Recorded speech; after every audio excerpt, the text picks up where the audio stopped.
ಕನ್ನಡಿಯ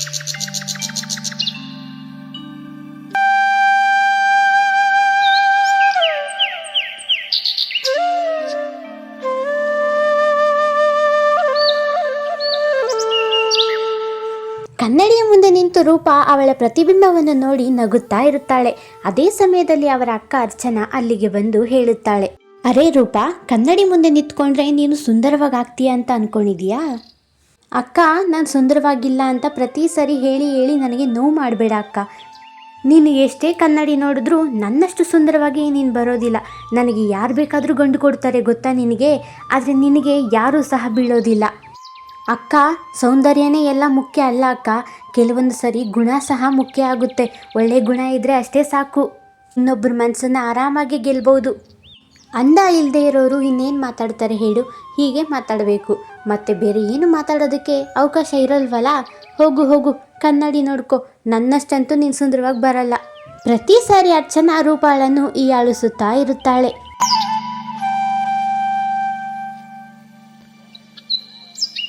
ಪಕ್ಕದ ಊರಿನವರೇ ತುಂಬ ಶ್ರೀಮಂತರು, ಅವ್ರಿಗಿರೋದು ಒಬ್ಬನೇ ಮಗ. ಅವ್ರ ಮಗನಿಗೆ ಹೆಣ್ಣು ಹುಡುಕ್ತಾ ಇದ್ದಾರೆ. ನಿಮ್ಮ ದೊಡ್ಡ ಮಗಳು ಅರ್ಚನಾನ ಅವ್ರಿಗೆ ಕೊಟ್ಟು ಮದುವೆ ಮಾಡಿಸ್ಬೋದಲ್ವಾ ನೀವು? ಅರೆ, ಇದಂತೂ ಅದ್ಭುತವಾದ ವಿಷಯ. ಆದರೆ ನಾವು ನಮ್ಮ 2ನೇ ಮಗಳಿಗೆ ಸಹ ಗಂಡನ್ನು ಹುಡುಕ್ತಾ ಇದ್ದೀವಿ. ಇಬ್ಬರಿಗೂ ಒಂದೇ ಸರಿ ಮದುವೆ ಮಾಡಬೇಕು ಅಂತ ನಮ್ಮ ಆಸೆ. ಬೇರೆ ಹುಡುಗ ಇದ್ದರೆ ಸ್ವಲ್ಪ ಹೇಳ್ತೀರಾ? ನೀವು ನಿಮ್ಮ 2ನೇ ಮಗಳಿಗೆ ಸಹ ಗಂಡನ್ನು ಹುಡುಕ್ತಿದ್ದೀರಾ? ಆದರೆ ಶ್ರೀಮಂತ ಗಂಡು ನನಗೆ ಗೊತ್ತಿಲ್ಲ, ಆದರೆ ಅದೇ ಊರಲ್ಲಿರೋ ಒಂದು ಬಡ ಹುಡುಗ ನನಗೆ ಗೊತ್ತಿದ್ದಾನೆ. ಹಾಂ ಅಣ್ಣ, ಪರವಾಗಿಲ್ಲ, ಬಡ ಹುಡುಗ ಆದರೂ ಪರವಾಗಿಲ್ಲ. ನಮ್ಮ 2 ಮಕ್ಕಳಿಗೆ ನಾವು ಒಂದೇ ಸರಿ ಮದುವೆ ಮಾಡಬೇಕು ಅಂತ ನಮ್ಮ ಆಸೆ. ಇವನ್ನೆಲ್ಲ ಕೇಳಿಸಿಕೊಂಡ ರೂಪ ಹೇಳುತ್ತಾಳೆ, ಅಪ್ಪ ಅಮ್ಮ, ನೀವು ನಿಜವಾಗ್ಲೂ ನಮ್ಮ ಅಪ್ಪ ಅಮ್ಮನೇನಾ? ಅಕ್ಕನಿಗೆ ಮಾತ್ರ ಶ್ರೀಮಂತ ಗಂಡು, ನನಗೆ ಮಾತ್ರ ಬಡವ್ರ ಗಂಡ. ಏನಕ್ಕೆ ನಾನು ಬಡವ್ರನ್ನ ಮದುವೆ ಆಗಬೇಕು? ನನಗೂ ಶ್ರೀಮಂತ ಗಂಡನ ಹುಡುಕೊಡಿ. ಹೇ ರೂಪ, ನೀನು ನನ್ನಷ್ಟು ಸುಂದರವಾಗಿಲ್ಲ ಸರಿನಾ? ನೀನು ಸುಂದರವಾಗಿದ್ದರೆ ನನ್ನಂಥ ಶ್ರೀಮಂತ ಮನೆಗೆ ಸೊಸೆ ಆಗ್ಬಿಟ್ಟು ಹೋಗ್ತಿದ್ದೆ. ಆದರೆ ನೀನು ಅಷ್ಟು ಸುಂದರವಾಗಿಲ್ಲ, ಆ ಆಸೆನೆಲ್ಲ ಇಟ್ಕೊಂಬೇಡ. ಹಾಗೆ ಎನ್ನುತ್ತಾ ಇಬ್ಬರು ನನಗೆ ಶ್ರೀಮಂತ ಹುಡುಗ ಬೇಕು ಎಂದು ಕಿತ್ತಾಡುತ್ತಾರೆ.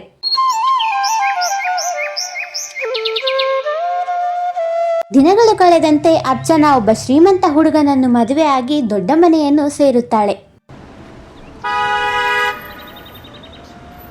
ಅರೆ ವಾವ್, ಈ ಮನೆ ಹೊರಗಿಂದ ಮಾತ್ರ ಅಲ್ಲ, ಒಳಗೆ ಕೂಡ ತುಂಬ ದೊಡ್ಡದಾಗಿದೆ. ನಾನಂತೂ ಇಲ್ಲಿ ರಾಣಿ ಥರ ಬದುಕ್ಬೋದು. ಕೈಗೊಬ್ರಾಳು ಕಾಲ್ಗೊಬ್ರಾಳು, ನಾನಂತೂ ಇಲ್ಲಿ ಆರಾಮಾಗಿರ್ಬೋದು. ಹಾಗೆಂದು ಹೇಳಿ ಅವಳು ಅವಳ ಕೋಣೆಗೆ ಹೋಗುತ್ತಾಳೆ. ಇತ್ತ ಕಡೆ ರೂಪ ಅದೇ ಊರಿನಲ್ಲಿರುವ ಒಬ್ಬ ಬಡ ಕುಟುಂಬದಲ್ಲಿ ಮದುವೆ ಆಗ್ತಾಳೆ. ರೂಪಾಳ ಅತ್ತೆ ಮಾವ ತುಂಬ ಒಳ್ಳೆ ಮನಸ್ಸಿನವರು. ಅವರು ರೂಪಾಳನ್ನು ಸೊಸೆ ಅಲ್ಲದೆ ಮಗಳಂತೆ ನೋಡಿಕೊಳ್ಳುತ್ತಿದ್ದರು. ಆ ರೂಪಾಳ ಗಂಡ ಸಹ ತುಂಬ ಒಳ್ಳೆಯವನಾಗಿದ್ದ. ಈ ಮನೇನ ನಿನ್ನ ಮನೆ ಅಂತಾನೆ ಅನ್ಕೋ ಅಮ್ಮ, ಹೀಗೆಂದು ಹೇಳಿದಾಗ ರೂಪಾಳಿಗೆ ಬಹಳನೇ ಖುಷಿಯಾಗುತ್ತದೆ.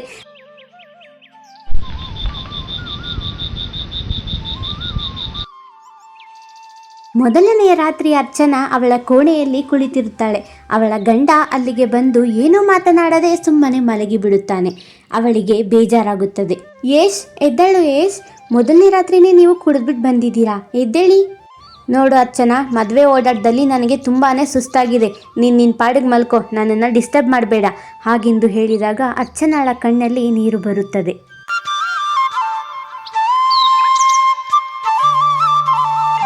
ಬೆಳಗ್ಗೆ ಅರ್ಚನಾಳ ಅತ್ತೆ ಅವಳನ್ನು ಕರೆಯುತ್ತಾಳೆ. ಅರ್ಚನಾ, ಬಾಮ್ಮ ಹೊರಗೆ. ಆ ಅತ್ತೆ, ಹೇಳಿ, ಇಷ್ಟು ಬೆಳಗ್ಗೆ ಬೆಳಗ್ಗೆ ಕರೆದಿದ್ದೀರಾ, ಏನಾಯಿತು? ಅರೆ, ನೀನಿವಾಗ ಈ ಮನೆ ಸೊಸೆ ಅಲ್ವಾ? ಹೋಗು, ಅಡುಗೆ ಮಾಡು. ಮನೆ ಎಲ್ಲ ಕೆಲಸಗಳು ಮಾಡಬೇಕು. ಇನ್ನು ಮನೆ ಜವಾಬ್ದಾರಿ ಎಲ್ಲ ನಿಂದೇ ಅಲ್ವಾ? ಹೋಗಮ್ಮ, ಅಡುಗೆ ಮಾಡು ಬೇಗ. ಹಾಗೆಂದು ಅವರ ಅತ್ತೆ ಹೇಳಿದಾಗ ಅರ್ಚನಾ ಅಡುಗೆ ಮನೆಗೆ ಹೋಗಿ ಅಡುಗೆಯನ್ನು ಮಾಡುತ್ತಾಳೆ. ಆದರೆ ಅವಳ ಮನಸ್ಸಿನಲ್ಲಿ ಬೇಜಾರಿರುತ್ತದೆ. ನನ್ನ ಗಂಡ ನನಗೆ ಸ್ಪಂದಿಸಿಲ್ಲ. ಇಡೀ ರಾತ್ರಿ ನಾನು ನಿದ್ದೆ ಸಹ ಮಾಡಿಲ್ಲ. ನನ್ನ ಕೈಲಿ ಎಷ್ಟು ಕೆಲಸ ಮಾಡಿಸ್ತಾರೆ. ಹಾಗೆಂದು ಹೇಳಿ ಅವಳು ಸುಸ್ತಾಗಿ ಸೋಫಾದ ಮೇಲೆ ಕುಳಿತಿರುತ್ತಾಳೆ. ಅರ್ಚನಾ, ಹೀಗೆ ಕುತ್ಕೊಂಡ್ಬಿಟ್ರೆ ಮನೆ ಕೆಲಸ ಎಲ್ಲ ಯಾರು ಮಾಡ್ತಾರೆ ಹೇಳು?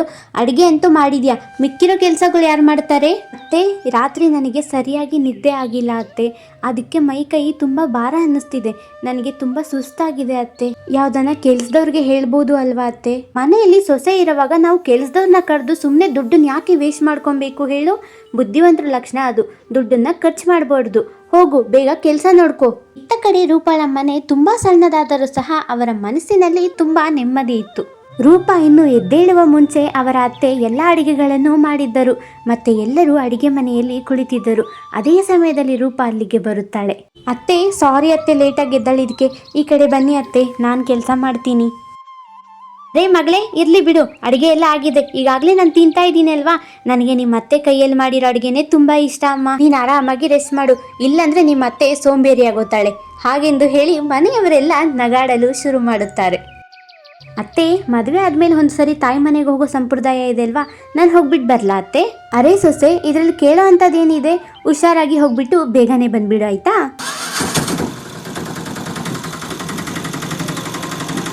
ಇಬ್ಬರು ಅಕ್ಕ ತಂಗಿಯರು ಅವರ ತವರ ಮನೆಗೆ ಬಂದಿರುತ್ತಾರೆ. ರೂಪಾಳ ಮುಖದಲ್ಲಿ ತುಂಬಾನೇ ಸಂತೋಷ ಇರುತ್ತದೆ. ರೂಪಾ, ಬಡವ್ರ ಮನೆಯಲ್ಲಿ ಸೊಸೆ ಹಾಕ್ಬಿಟ್ಟು ನೀನು ಖುಷಿಯಾಗಿದೆಯಾ? ಅರೆ ಅಕ್ಕ, ಕೇಳ್ತೀಯಾ?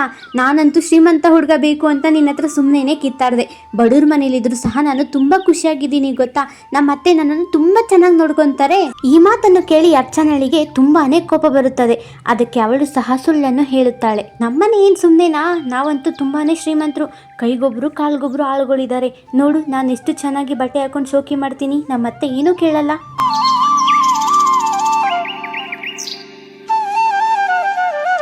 ರೂಪಾ ಅವಳ ತವರು ಮನೆಯಿಂದ ಗಂಡನ ಮನೆಗೆ ಬರುತ್ತಾಳೆ. ಆದರೆ ಅವಳ ಮುಖದಲ್ಲಿ ಏನೋ ಒಂದು ಸಂತೋಷ ಇರುತ್ತದೆ.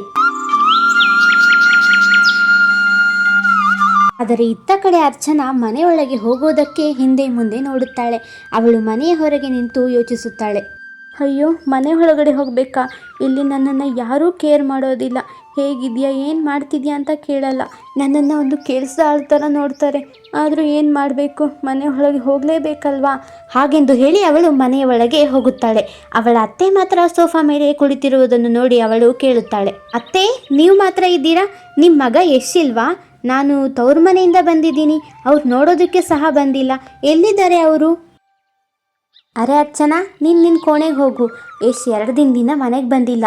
ಎಲ್ಲೋ ಗೆಳೆಯರ ಜೊತೆ ಆರಾಮಾಗಿ ಪಾರ್ಟಿ ಮಾಡ್ತಾ ಇರ್ತಾನೆ. ನೀನು ಚಿಂತೆ ಮಾಡಬೇಡ, ನೀನು ನಿನ್ನ ಕೋಣೆಗೆ ಹೋಗು. ಅತ್ತೆ ಹಾಗೆಂದು ಹೇಳಿದಾಗ ಅರ್ಚನಾ ಬೇಜಾರಿನಿಂದ ಕೋಣೆಯ ಒಳಗೆ ಹೋಗುತ್ತಾಳೆ. ಇಷ್ಟು ದಿನ ಸುಮ್ಮನೆ ಇದ್ದೆ, ಇವತ್ತು ಬರಲಿ ಅವರು. ನಾನಿವತ್ತು ಅವ್ರ ಹತ್ರ ಪ್ರಶ್ನೆಯನ್ನು ಕೇಳ್ತೀನಿ, ಯಾಕೆ ನೀವು ಹೀಗೆ ಮಾಡ್ತಿದ್ದೀರಾ ಅಂತ. ಅವ್ರು ಬರಲಿ, ನಾನಿವತ್ತು ಕೇಳ್ತೀನಿ. ನಾನು ಯಾರಿಗೂ ಹೆದರೋದಿಲ್ಲ. ಅದೇ ಸಮಯದಲ್ಲಿ ಯಶ್ ರೂಮಿನ ಒಳಗೆ ಬರುತ್ತಾನೆ. ಅವತ್ತು ಸಹ ಅವನು ಕುಡಿದಿದ್ದ. ಬಂದು ಹಾಗೆಯೇ ಮಲಗುತ್ತಾನೆ. ಇದನ್ನು ನೋಡಿ ಅರ್ಚನಾ ಗಟ್ಟಿ ಮನಸ್ಸು ಮಾಡಿ ಕೇಳುತ್ತಾಳೆ. ಯಶ್, ಎಲ್ಲೋಗಿದೆ ಯಶ್? ಬಂದ ತಕ್ಷಣ ಮಲಗಿದ್ದೀರಾ? ಇವತ್ತು ಸಹ ಕುಡ್ದಿದ್ದೀರಾ? 2 ದಿನ ಆದರೂ ನೀವು ಮನೆಗೆ ಬಂದಿರಲಿಲ್ಲ ಅಂತ ಅತ್ತೆ ಹೇಳಿದ್ರು. ಎಲ್ಲೋಗಿದ್ರಿ ನೀವು? ನೋಡರ್ಚನಾ, ಇದು ನನ್ನ ಜೀವನ, ನನ್ನ ಇಷ್ಟ. ನಾನು ಏನು ಬೇಕಾದರೂ ಮಾಡ್ತೀನಿ. ನನ್ನ ಫ್ರೆಂಡ್ಸ್ ಜೊತೆ ಇರ್ತೀನಿ, ಕುಡಿತೀನಿ. ನೀನು ನನ್ನನ್ನು ಕೇಳಬೇಡ. ನಿನಗೆ ಕೇಳೋ ಅಧಿಕಾರ ನಾನಿನ್ನ ಕೊಟ್ಟಿಲ್ಲ. ಯಶ್ ಹಾಗೆಂದು ಹೇಳಿದಾಗ ಅರ್ಚನಾಳ ಕಣ್ಣಲ್ಲಿ ನೀರು ಬರುತ್ತದೆ. ಅರೆ, ನಾನು ಕೇವಲ ಹೆಂಡತಿ ಆಗೋ ಕರ್ತವ್ಯ ನಿಭಾಯಿಸ್ತಾ ಇದ್ದೆ. ಇವ್ರು ಯಾಕೆ ನನ್ನ ಮೇಲೆ ಇಷ್ಟೊಂದು ಕೋಪ ಮಾಡ್ಕೊತಿದ್ದಾರೆ? ನಾನು ಏನು ಮಾಡಲಿ? ಯಾರ ಹತ್ರ ಹೇಳಲಿ?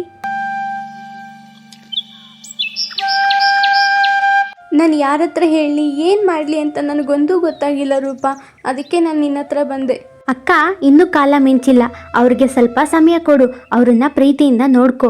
ಎಲ್ಲ ಸರಿ ಹೋಗುತ್ತೆ. ನಿನ್ನ ಸಂಸಾರ ಸರಿ ಹೋದರೆ ನನಗೂ ಸಹ ಖುಷಿನೇ ಅಲ್ವಾ?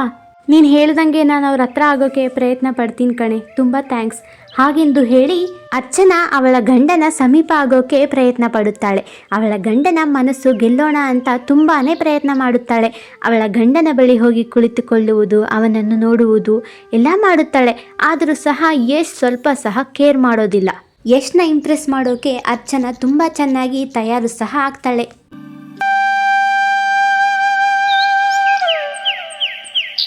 ಅರ್ಚನಾ ಕೋಣೆಯಲ್ಲಿ ಬರೋಷ್ಟರಲ್ಲಿ ಯಶ್ ಈಗಾಗಲೇ ಕುಡಿದು ಬಂದು ಅವತ್ತು ಸಹ ಮಲಗಿರುತ್ತಾನೆ. ಅರ್ಚನಾ ಇದನ್ನು ನೋಡಿ ತುಂಬಾ ಬೇಜಾರು ಮಾಡಿಕೊಳ್ಳುತ್ತಾಳೆ.